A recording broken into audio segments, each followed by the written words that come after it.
जनाब दोस्त दोस्तियां करते ने रुपए ते पैसे की वजह नाल, रिश्तेदार रिश्तेदारियां करते ने रुपए ते पैसे की वजह नाल। लेकिन मेरे भाइयों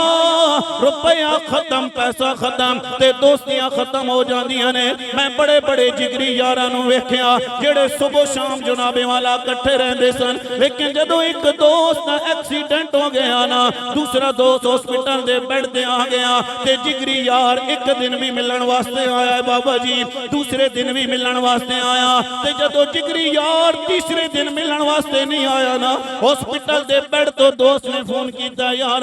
अज तीसरा दिन हो गया मिलने वास्ते नहीं आया। ते दोस्त ने कहा मेरे अपने भी बड़े कम ने, मैं हर रोज तेनू मिलने वास्ते नहीं आ सकदा वा, लेकिन हाजी साहब मैं ना गुनाहगार अखां नाल तकिया है, पुत्र चारपाई ते आ जाए ना, पुत्र ते औखा वेला आ जाए, मेरे भाई सारे रिश्ते छोड़ जाएंगे, सारी बिरादरी छोड़ जाएगी, लेकिन तेरे ते औखा वेला आ जाए, तेरे ते मुश्किल वेला आ जाए, ओ मेरे भाइया तेरे सामने या तेरी माँ खलोती होगी या तेरे सामने तेरा बाप खलोता होएगा। मियां साहब फरमाते ने कि सिख पुत्रां दी दाढ़ी होंदी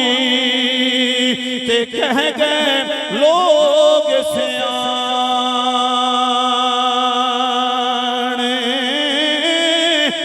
मेवाते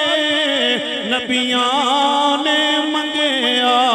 ते कर कर उजरे महा